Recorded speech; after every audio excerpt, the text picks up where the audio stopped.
hello အားလုံးမင်္ဂလာပါအခုဒီဗီဒီယိုကြည့်နေတဲ့သူကဒီ Spring Boot ကိုလေ့လာခြင်းတယ်ဒါပေမဲ့ဘယ်ကနေဘယ်လိုစရမှန်းမသိဘူးဆိုရင်ဒီဗီဒီယိုကြည့်တင်တယ်ပေါ့နော်ဘာလို့လဲဆိုတော့ကျွန်တော်က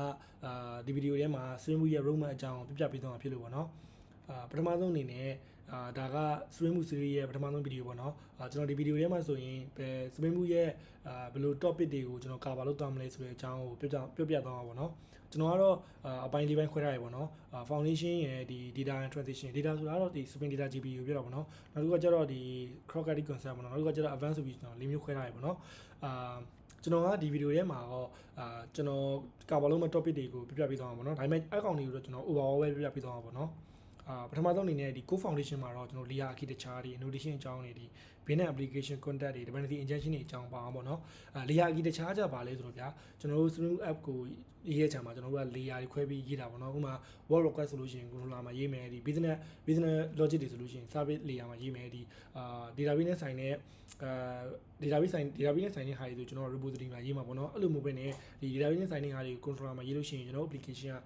maintainable လည်းမရှိဘူးပေါ့နော် testable လည်းမရှိပဲဖြစ်နေမှာပေါ့နော်ဒီကောင်ကကျတော့ကျွန်တော်တို့ဒီ model Spring Boot application တွေမှာဆိုရင်တုံးတဲ့ layer ပုံစံပေါ့နော်နောက်တစ်ခုကကျတော့ဒီ annotation ပေါ့နော် annotation ကကျတော့ဗာလဲဆိုတော့ဗျာ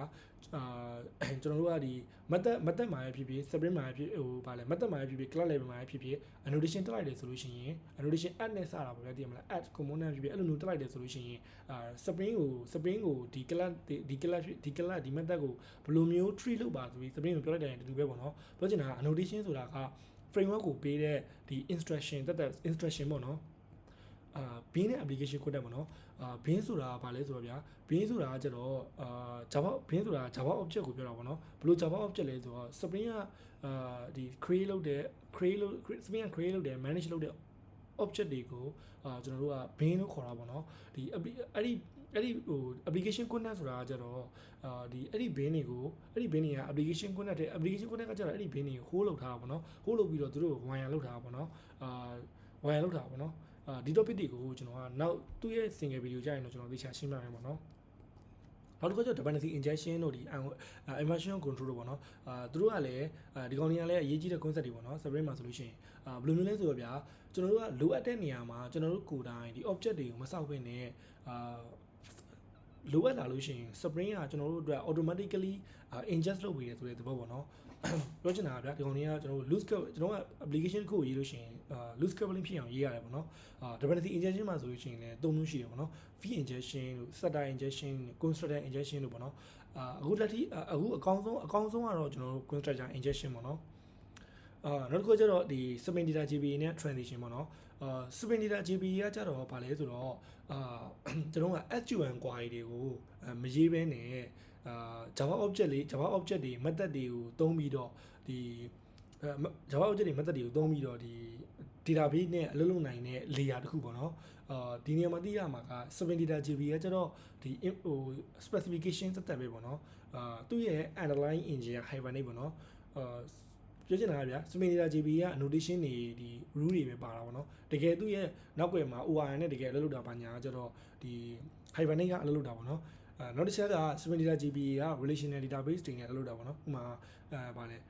MySQL တို့ PostgreSQL တို့နဲ့အလုပ်လုပ်တာပေါ့နော်ကျွန်တော်တို့ကဒီ NoSQL တွေနဲ့ဥပမာ NoSQL ဥပမာဗျာ MongoDB လိုမျိုးကောင်အောင်သုံးနေလို့ရှိရင်ကျွန်တော်က MongoDB driver ကိုပြောင်းသွားအောင်ပေါ့နော် MongoDB မှာဆိုရင်လည်းSpring Data MongoDB ဆိုပြီးတက်ရှိတယ်ပေါ့နော်ကျွန်တော်ကလက်ရှိက Spring Data ဒီ Spring Data GPU ကိုသွားမှာဆိုတော့ Spring Data GPU ကမှာသိရမှာကဒီကောင် relational database တွေနဲ့အလုပ်လုပ်တာပေါ့နော်ကျွန်တော်တို့ဒီ MySQL တို့ဒီ PostgreSQL တို့ပေါ့နော်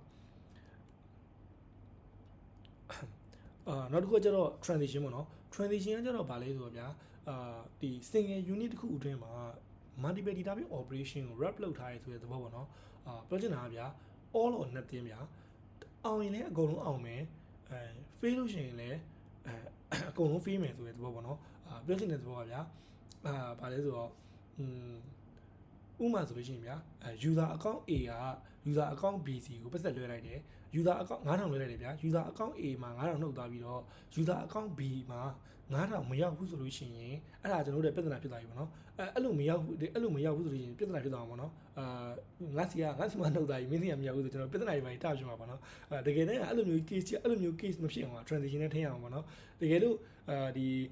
user A မှာနှုတ်ပြီးတော့ user B မှာပေါင်းတဲ့အချိန်မှာ network error တက်သွားတာပဲဖြစ်ဖြစ်error တစ်ခုတက်သွားလို့ရှိရင်ဒီ user A ထဲမှာ user A တွေကနှုတ်ထားတဲ့9000ကိုလည်းကျွန်တော်တို့က robot ပြန်မလုပ်ပေးအောင်ပေါ့နော်အရင်အချိန်တွေတိုင်းပြန်ထားပေးအောင်ပေါ့နော်ဥပမာအရင်တော့2000ရှိရင်သူ့မှာလည်း2000ရပြောချင်တဲ့သဘောကဒီ account A တွေကပတ်သက်နှုတ်ပြီးသွားရင် account B တွေကိုရောက်အောင်ပါပေါ့နော်မရောက်ဘူးဆိုလို့ရှိရင် account A ထဲမှာ account A တွေကနှုတ်သွားတဲ့ပတ်သက်ကိုလည်းအရင်အချိန်တွေတိုင်းပြန်ထားပါတော့ပြောချင်တာကoperation တစ်ခုလုံးကအောင်ရင်လည်းအောင်သွားမယ်မအောင်ဘူးဆိုရင်လည်းအရင်အချိန်တိုင်းပြန်ရှိရမယ်ဆိုတဲ့သဘောပေါ့နော်နောက်ထပ်ဥပမာတစ်ခုဆိုလို့ရှိရင်ဥပမာအခန်းငားတယ်ဗျာကျွန်တော်တို့ကဟိုတယ်အခန်းငားလိုက်တယ်ငားလိုက်တဲ့အချိန်မှာပတ်သက်ကတော့ကျွန်တော်က pain ဖြစ်သွားပြီးဒါပေမဲ့ဒီအခန်းကဟို unavailable ဖြစ်ပဲနဲ့ available ဖြစ်နေရဆိုလို့ရှိရင်အဲ့လိုလည်းအဆင်ပြေဘူးပေါ့နော်ကျွန်တော်တို့ပတ်သက်က pain ဖြစ်သွားပြီး order ဆက်ဖို့ဖြစ်သွားတာ ਨੇ ဒီဘက်ကအခန်းကလည်း unavailable ဖြစ်သွားမှာပေါ့နော်ပြောချင်တာကဗျာဟိုကျွန်တော်တို့လုပ်တဲ့ operation ကြီးတစ်ခုလုံးကအောင်ရင်လည်းအကုန်လုံးအောင်သွားရမယ်မအောင်မှုတစ်ခုခုမှားသွားပြီဆိုလို့ရှိရင်လည်းအရင်အချိန်တွေတိုင်း robot အရင်အချိန်တွေတိုင်းပြန်ဖြစ်ရမယ်ဆိုတဲ့သဘောပေါ့နော်အဓိကတော့ဗျာ data consistency သုံးတာပေါ့နော်နောက်တစ်ခုက catching ပေါ့နော် catching ကကြတော့ဘယ်လိုမျိုးလဲဆိုတော့ဗျာကျွန်တော်တို့ကဗျာကျွန်တော်တို့ data တစ်ခုကို frequently access လုပ်တယ်ပေါ့နော်ပြီးတော့အဲ့ data ကလည်း rare ဟိုတိတ်ပြီးတော့လည်းမချိန်ဘူးပေါ့နော်အဲ့လိုမျိုးဆိုလို့ရှိရင်ကျွန်တော်တို့ကအဲ့ဒီ data ကို memory ထဲမှာကျွန်တော်ကခဏသိမ်းထားရတာပေါ့နော်သိမ်းထားပြီးတော့နောက်တစ်ခါ record လာလို့ရှိရင်အဲ့ memory ရဲ့အကောင်ကိုပဲထုတ်ပေးလိုက်တာပေါ့နော်ဘာလို့အဲ့လိုလုပ်ချင်းအဲ့ဖြစ်ဘာဖြစ်သွားလဲဆိုတော့database လုပ်လဲ short ချသွားသလိုကျွန်တော်တို့ application performance လည်းပို့ပြီးတော့ကောင်းသွားတယ်ပေါ့နော်ဟိုဘယ်လိုပြောရမလဲအမြဲတမ်း database ကြီးကသွားပြီးဆွဲသေးရမလို့တော့ပေါ့နော်နောက်တစ်ချက်ကတော့ဒီ crockery concept ပေါ့နော်ဒီထဲမှာ extension လေးရတော့ကျွန်တော်တို့အကုန်လုံးတည်ပြီးသားပေါ့နော်user ကိုကျွန်တော်ကဒီ read ဒီဘယ်လိုပြောရလဲ proper message တွေပြန်ခြင်းလို့ပေါ့နော်ဒါပေမဲ့ဒီမှာထည့်ထားရဆိုတာကကျွန်တော်ဒီ Spring Boot မှာ custom extension handling ကိုဘယ်လိုလုပ်လဲဆိုတာပြခြင်းလို့ထည့်ထားတာပေါ့နော်နောက်တစ်ခုကျတော့ AOB ပေါ့နော် AOB ကဘာလဲဆိုတော့ဗျာဒီ business logic အပြင်ကျွန်တော်တို့လုပ်တဲ့တခြားအရာတွေပေါ့နော်ဥပမာကျွန်တော် login ထုတ်တာတို့ဒီ security လို့ security ချက်တာတို့ security ချက်တာတို့နောက်တစ်ခုကဘာလဲဒီ performance ချက်တာတို့ဒီလိုမျိုးဆိုလို့ရှိရင်ကျွန်တော်တို့ business logic နဲ့ဘာမှမဆိုင်ဘူးပေါ့နော်အဲ့လိုမျိုး business logic နဲ့ဘာမှမဆိုင်တဲ့ဥစားတွေကိုလုပ်တဲ့ဟာကိုဟို AOB လို့ကျွန်တော်တို့သတ်မှတ်လို့ရတယ်ပေါ့နော်ဥပမာဘယ်လိုမျိုးမှာသုံးမလဲဆိုတော့ဗျာဥပမာကျွန်တော်ကဒီ service folder ရဲ့အောက်မှာမသက်လေးဟိုဗာလဲ class file လေးခုရှိတယ်အဲ့ဒီ class file ထဲမှာမသက်အခု90ရှိတယ်ဗျာအဲ့ဒီမသက်အခု90ကိုကျွန်တော် performance ချက်ချင်တယ်ဘယ်မသက်ကိုဒီဘယ်မသက် run ပြီးသားလို့ရှိရင်ဘယ်နှ second ကြာတယ်ကျွန်တော်သိချင်တယ်အဲ့လိုမျိုး90လုံးဟိုမှာတစ်ခုချင်းမှာလိုက်မရေးတော့ဘဲနဲ့ကျွန်တော်တို့က aspect class တစ်ခုစောက်ပြီးတော့ဒီ share logic တွေအကုန်လုံး aspect ထဲမှာသွားပြီးတော့ရေးလိုက်တာပေါ့နော်ဟိုဘယ်လိုပြောကုတ်ကို centralize သွားပြီးရေးလိုက်တာပေါ့နော်ပြောချင်တာကဗျာ AOB ဆိုတာကဒီbusiness logic အပြင်ကျွန်တော်တို့တခြားလုပ်တဲ့အရာတွေကိုပြောတာပေါ့နော်နောက်တစ်ခုကျတော့ interceptor နဲ့ fader ပေါ့နော်interceptor နဲ့ fader ကဘာလဲဆိုတော့ဗျာကျွန်တော်တို့က record တစ်ခုလာလို့ရှိရင် dispatcher servlet ကိုရောက်တယ်လေဟုတ်တယ်မလား dispatcher servlet ကနေမှတစ်ဆင့်controller ရောက်တာပေါ့နော်အဲ့လို controller ကိုမရောက်ခင်မှာဒီဂျားထဲမှာ interceptor တို့ fader တို့ခံပြီးတော့ကျွန်တော်တို့မှာ login လုပ်တာတို့ authentication chat တာတို့ပြီးတော့ကျွန်တော် ray limit သတ်မှတ်တာတို့အဲ့လိုမျိုးတွေလုပ်လိုက်လို့ရတယ်ပေါ့နော်ဥမာကျွန်တော်ကဗျာဒီကျွန်တော် APN ကျွန်တော်ရဲ့ app ကို APN request တစ်ကြောင်းလာရင်ဘယ် route ကိုလာလဲဆိုပြီးကျွန်တော်က route request ကို request UI ကိုကျွန်တော် load ထုတ်လို့ရတယ်ဗျာဟုတ်တယ်မလားအဲ့လိုမျိုးတွေလုပ်ချင်တဲ့အချိန်ကျရင်သုံးနေပေါ့နော်interceptor နဲ့ fader ကတော့ခွာခြားတယ်ပေါ့နော် interceptor ကကျတော့ spin specific ပေါ့နော် fader ကကျတော့တက်ပေါ့နော်သူတို့ရဲ့ခွာခြားချက်ကိုတော့ကျွန်တော်အဲ့ဒီ video ရောက်လို့ရှိရင်တော့တခြားလေးပြပြပေးမယ်ပေါ့နော်နောက်တစ်ခုကျတော့ spring event ပေါ့နော်spring event ကကျတော့ဘယ်လိုလဲဆိုတော့ဗျာကျွန်တော်တို့ application ထဲမှာမတူညီတဲ့အပိုင်းတစ်ခုကတစ်ခုနဲ့တစ်ခုဟိုဘယ်လိုပြောဓာတ်ရိုက်မကောဘဲနဲ့ဒီ communicate လုပ်လို့ရတဲ့နည်းတစ်နည်းပေါ့နော်ပြောချင်တာဗျာကျွန်တော်ကdecoupling ဖြစ်ချင်လို့သုံးတာ decoupling ဖြစ်ချင်လို့ဗျာpublisher နဲ့ listener ဗျာကျွန်တော် publisher က event တစ်ခု publish လုပ်လိုက်လို့ရှိရင် listener ကသူဒီ publisher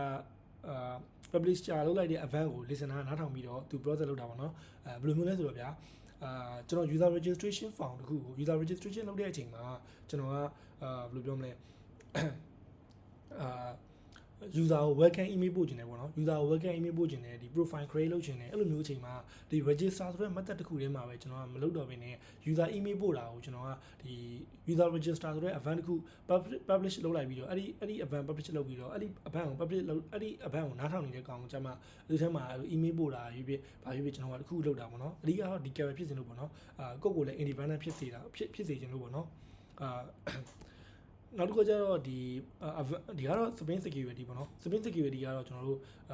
တည်ရတိုင်းပဲကျွန်တော်တို့ application ကိုကျွန်တော်က protect ကျွန်တော် app ကို protect လုပ်တဲ့အနေနဲ့သုံးတာပေါ့နော် authentication နဲ့ authorization တွေပေါ့နော် authentication ကတော့ login ကိုပြောတာပေါ့နော် authorization ကကျတော့ permission ပေါ့နော်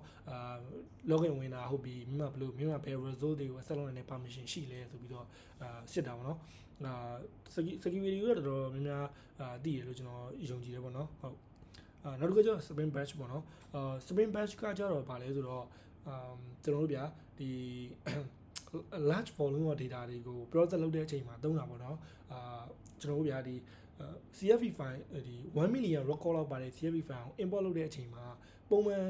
န်ဥစားပဲပုံမှန် synchronously time ပဲသုံးမယ်ဆိုလို့ရှိရင်ဘာဖြစ်သွားမလဲဆိုတော့ကျွန်တော်က2နာရီခွဲ3နာရီလောက်ကြာအောင်ပေါ့နော်မုံရင်4နာရီ5နာရီလောက်ကြာအောင်ပေါ့နော်ဒါပေမဲ့ Spring Batch နဲ့လုပ်တဲ့အချိန်မှာ2မိနစ်အတွင်းပြီးနိုင်တယ်ဆိုတဲ့သဘောပေါ့နော်ပြောချင်တာကဒီ large volume data အများကြီးကို process လုပ်တဲ့အချိန်မှာ Spring Batch နဲ့ကျွန်တော်လုပ်နိုင်တယ်ဆိုတဲ့သဘောပေါ့နော်နောက်တစ်ခုကကျတော့ဒီ Spring Retry ပေါ့နော်Spring Retry ကကျတော့ကျွန်တော်တို့ဒီ temporary issue တစ်ခုကြောင့်down တာကိုကျွန်တော်ပြန်ပြီး retry လုပ်ကြည့်တာပေါ့နော်ဥပမာဗျာကျွန်တော်ကဒီ order service ကို request တစ်ခါ order service ကို request လမ်းပို့လိုက်တယ်ဒါပေမဲ့ order service ကအချိန်မှာdown နေတယ်ပေါ့ဗျာ down နေလို့ကျွန်တော်တို့ဘက်ကို